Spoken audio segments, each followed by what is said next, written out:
Hello all, welcome to legal edge after college. मैं हूं मानसी। और जैसे आप सभी को पता है कि क्लैट पीजी 2024 अब काफ़ी पास आ चुका है और अब सही टाइम है कि हम रिवीजन स्टार्ट करें। तो मैं आपके लिए जनवरी 2023 के इम्पॉर्टेंट केसेस का रिवीजन करवाने के लिए एक वीडियो लेके आई हूँ। पहला केस जिससे हम स्टार्ट करेंगे वो है डिमोनेटाइजेशन का केस, जिसका नाम है Vivek Narayan Sharma versus union of India.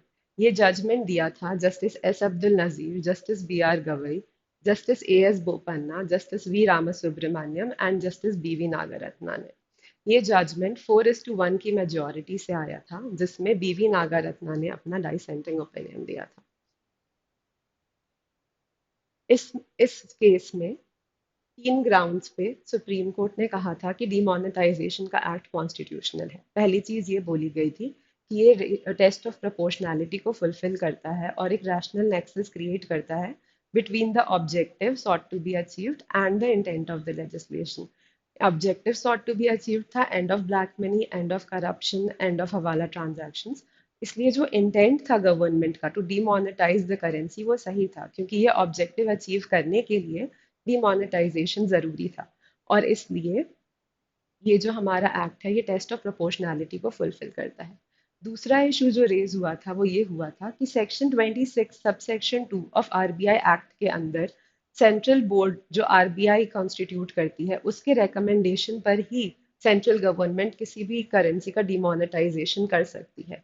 और यहाँ पर ये बोला गया कि सेंट्रल गवर्नमेंट ने बिना आरबीआई के सेंट्रल बोर्ड के रिकमेंडेशन के डिमोनेटाइजेशन करा था। पर सुप्रीम कोर्ट ने कहा कि सेंट्रल गवर्नमेंट ने आरबीआई के साथ कंसल्ट किया था और उस कंसल्टेशन के बेसिस पे आरबीआई ने अपना रिकमेंडेशन दिया था सेंट्रल गवर्नमेंट को, और उस रिकमेंडेशन के अकॉर्डिंग डिमोनेटाइजेशन एक्ट लाया गया था। इसलिए ये जो डिमोनेटाइजेशन का ऑर्डर गवर्नमेंट ने पास किया था इसमें कोई एक्सेसिव डेलीगेशन नहीं था। तीसरी चीज जो यहाँ पर बोली गई वो ये बोली गई कि section 4 subsection 1 of demonetisation act 2017 जो आया है उसमें 52 डेज का पीरियड दिया गया था फॉर एक्सचेंज ऑफ करेंसी। और सुप्रीम कोर्ट ने यहाँ क्लैरिफाई करा कि सबसेक्शन 2 ऑफ सेक्शन 4 के अंडर आरबीआई के पास इंडिपेंडेंट पावर नहीं है कि वो after the expiry of a period of 52 days 500 या 1000 की करेंसी नोट्स को एक्सचेंज कर सके। तो इन्हीं सब बेसिस पे सुप्रीम कोर्ट ने कहा कि ये जो एक्ट है ये वैलिड है और अनकॉन्स्टिट्यूशनल नहीं है। अब दूसरा केस जो हम करेंगे वो है Prem Singh versus state of NCT of Delhi. इसका जजमेंट दिया था जस्टिस दिनेश माहेश्वरी और जस्टिस सुधांशु धूलिया ने। इस केस में बात की गई थी कि जब कोई अक्यूज्ड अनसाउंड माइंड का होता है या मेंटली इनकेपेबल होता है या इनसेन होता है सेक्शन 84 ऑफ आईपीसी के अंदर, और वो अपना डिफेंस क्लेम करना चाहता है, तो उस सिचुएशन में बर्डन ऑफ प्रूफ क्या होता है। ठीक है। इसमें ये बोला गया, सुप्रीम कोर्ट ने एक्सप्लेन करा और कहा कि बर्डन ऑफ प्रूफ जो होता है वो प्राइमरीली प्रोसिक्यूशन के ऊपर होता है।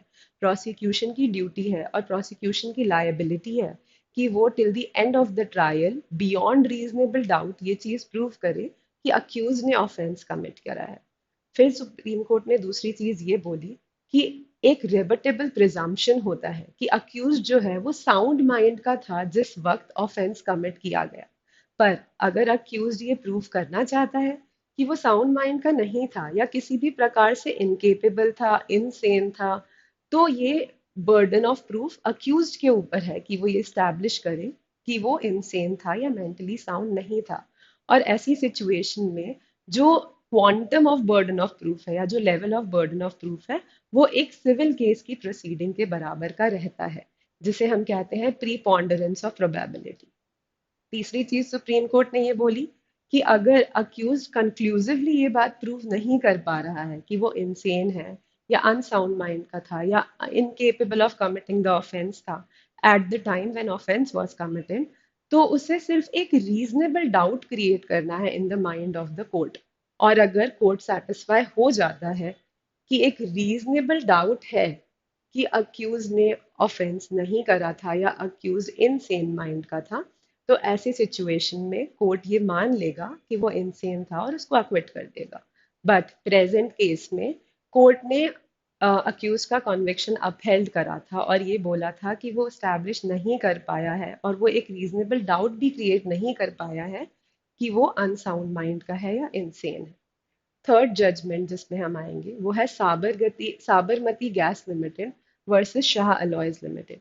ये judgment justice M R Shah और justice C T Ravi Kumar ने दिया था। ये जजमेंट हमारा आईबीसी एक्ट और लिमिटेशन एक्ट दोनों से रिलेटेड है। ऑल्दो ओरिजिनली ये case sick industrial companies act के अंदर लाया गया था, बट क्योंकि अब sick industrial companies act exist नहीं करता है और उसको आईबीसी ने रिप्लेस कर लिया है, इसलिए हमारे लिए अब आईबीसी के प्रोविजंस और लिमिटेशन एक्ट का जो इसमें इंटरप्रिटेशन किया गया है वो ज़्यादा इम्पॉर्टेंट है।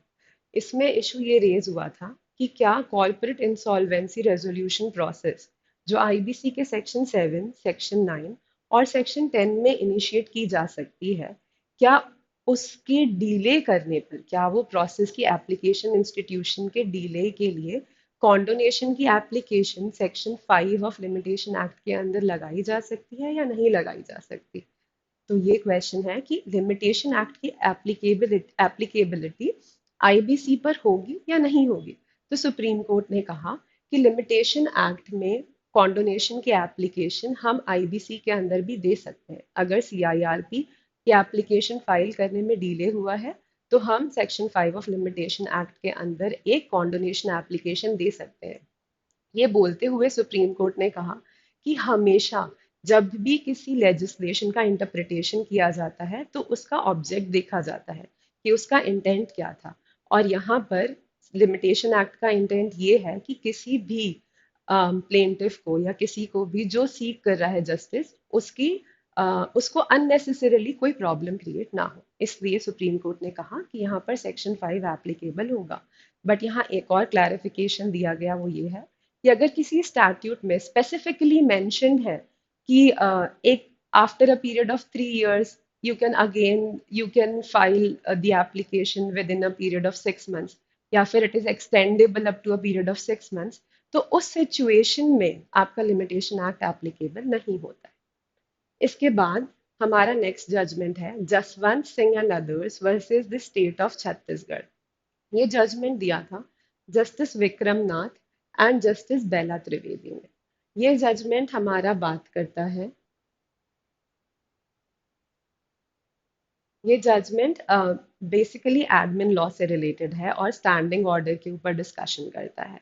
तो सेक्शन 432 के subsection 2 of IPC of CrPC में अगर कभी भी किसी अक्यूज्ड का या कन्विक्टेड पर्सन का अगर रेमिशन या कम्यूटेशन होना है सेंटेंस का, तो उस सिचुएशन में अप्रोप्रिएट गवर्नमेंट उस जज का ओपिनियन सीख करती है जिसने कन्विक्शन का सेंटेंस पास किया था, या जिस कोर्ट ने कॉन्विक्शन का सेंटेंस पास किया था उसका ओपिनियन अप्रोप्रिएट गवर्नमेंट लेती है before passing the order of remission और commutation under subsection 2 of section 432 of CrPC. इस सिचुएशन में सुप्रीम कोर्ट ने एक्सप्लेन किया कि जब भी कोई जज अपना ओपिनियन देता है रिगार्डिंग रेमिशन और commutation of the sentence of an offender, उस सिचुएशन में हमेशा वो जजमेंट जो है वो ओपिनियन जो है वो रीजनड ऑर्डर होना चाहिए, उसमें सारे रेलेवेंट ग्राउंड्स होने चाहिए स्पेसिफाइंग कि रेमिट करा जाए या नहीं करा जाए। बट जरूरी नहीं है कि वो एक जजमेंट की तरह ही लिखा जाए, it just needs to be a well explained and well reasoned order. पर वो ऑर्डर मैकेनिकल नहीं होना चाहिए, वो ऑर्डर में सफिशिएंट मैकेनिकल या स्टीरियोटिपिकल नहीं होना चाहिए, उस ऑर्डर में सफिशिएंट और रेलेवेंट एक्सप्लेनेशन और रेलेवेंट ग्राउंड्स होने चाहिए। It should be a standing order with proper reasons and factors to be considered by appropriate government before giving remission or commutation. Next case जो हम करेंगे वो है Jasbir versus state of Uttarakhand का। ये डिसीजन दिया था justice S Ravindra Bhatt and justice P S Narasimha ने। इसमें एविडेंस एक्ट के लास्ट सीन थ्योरी और लास्ट सीन डॉक्ट्रिन के ऊपर डिस्कशन किया गया था और इसमें कोर्ट ने बोला कि क्या इशू ये था कि क्या लास्ट सीन थ्योरी या लास्ट सीन टुगेदर डॉक्ट्रिन जो है can that be made a sole ground for conviction of an accused. इसमें कोर्ट ने कहा कि लास्ट सीन टुगेदर और लास्ट सीन थ्योरी को हम सिर्फ एक सर्कमस्टेंशियल एविडेंस की तरह ट्रीट कर सकते हैं और उसको एक सर्कमस्टेंशियल एविडेंस की तरह ही प्रूव करना और स्टैब्लिश करना ज़रूरी है। किसी भी सर्कमस्टेंशियल एविडेंस को स्टैब्लिश करने के लिए हमें एक चेन ऑफ इवेंट्स और एक चेन ऑफ एविडेंस को क्लियरली स्टैब्लिश करना होता है, जो कि इस केस में नहीं हो पाया था। और इसीलिए कोर्ट ने इस केस में कहा था कि लास्ट सीन थ्योरी की यहाँ पर लिमिटेड एप्लीकेबिलिटी है, क्योंकि there is a time lag और time difference between the time when the accused was seen with the deceased person and when the murder was committed। अगर दोनों चीजें साथ में हुई होती, अगर एक चेन स्टैब्लिश हो जाती, तो अक्यूज कॉन्विक्ट हो जाता। बट यहाँ पर कोर्ट ने सेट असाइड कर दिया था लोअर कोर्ट का जजमेंट और अक्यूज को अक्विट करते हुए ये बोला था कि chain of evidence clearly applicable नहीं हो पाई है और इसी बेसिस पे लास्ट सीन थ्योरी को हम अकेले सोल ग्राउंड फॉर कन्विक्शन नहीं बना सकते हैं। इसके बाद हमारा केस है Guddan Roop Narayan versus state of Rajasthan. ये जजमेंट दिया था justice Krishna Murari and V Subramaniam ने। इस जजमेंट में बात हुई थी बेल के ग्राउंड्स की, और ये बात हुई थी कि बेल अगर इम्पोज कर रहे हैं तो बेल इम्पोज करने के लिए हम कैसी कंडीशंस बेल ग्रांट करते वक्त इम्पोज कर सकते हैं। इसमें सुप्रीम कोर्ट ने कहा कि बेल देते समय हम किसी भी तरीके की कंडीशंस इम्पोज कर सकते हैं, पर वो कंडीशंस अननेसेसरी नहीं होनी चाहिए और जस्ट और एफिकेशियस होनी चाहिए। अगर हम कोई ऐसी कंडीशन अप्लाई करते हैं जिसको अक्यूज फुलफिल ही नहीं कर सकता, तो हमारा order of granting bail will be equivalent to not granting bail. That is why the conditions of granting bail should always be necessary, just and efficacious.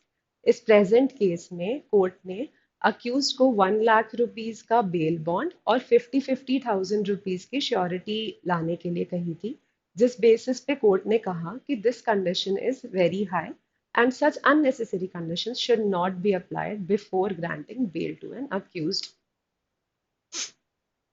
Next case है हमारा Naeem Ahmad versus state NCT of Delhi. ये judgement दिया था justice Ajay Rastogi and justice Bela Trivedi ने। इस judgement में court ने ये डिस्कस किया था कि क्या हर सेक्सुअल इंटरकोर्स अमाउंट कर सकता है टू रेप। अगर कोई सेक्सुअल इंटरकोर्स हुआ है on the promise of marriage and later on वो प्रॉमिस ऑफ मैरिज का ब्रीच हुआ है या वो प्रॉमिस ऑफ मैरिज फुलफिल नहीं किया गया है, तो will that sexual intercourse amount to rape and will that sexual intercourse in each and every situation amount to rape. तो कोर्ट ने कहा कि एक डिफरेंस है ब्रीच ऑफ प्रॉमिस में और फॉल्स प्रॉमिस में।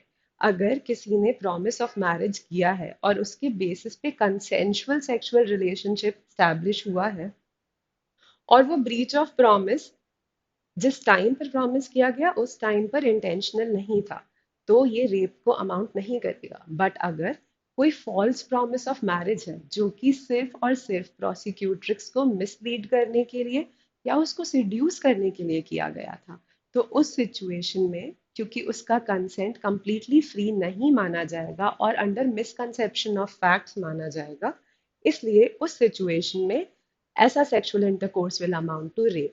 प्रेजेंट सिचुएशन में कोर्ट ने कहा कि जो प्रॉमिस ऑफ मैरिज था वो प्रॉमिस ऑफ मैरिज मैलाफाइड नहीं था या फ्रॉड्यूलेंट नहीं था या फिर सिर्फ इसी इंटेंशन से नहीं किया गया था टू सिड्यूस द प्रोसिक्यूट्रिक्स और टू हैव सेक्सुअल इंटरकोर्स।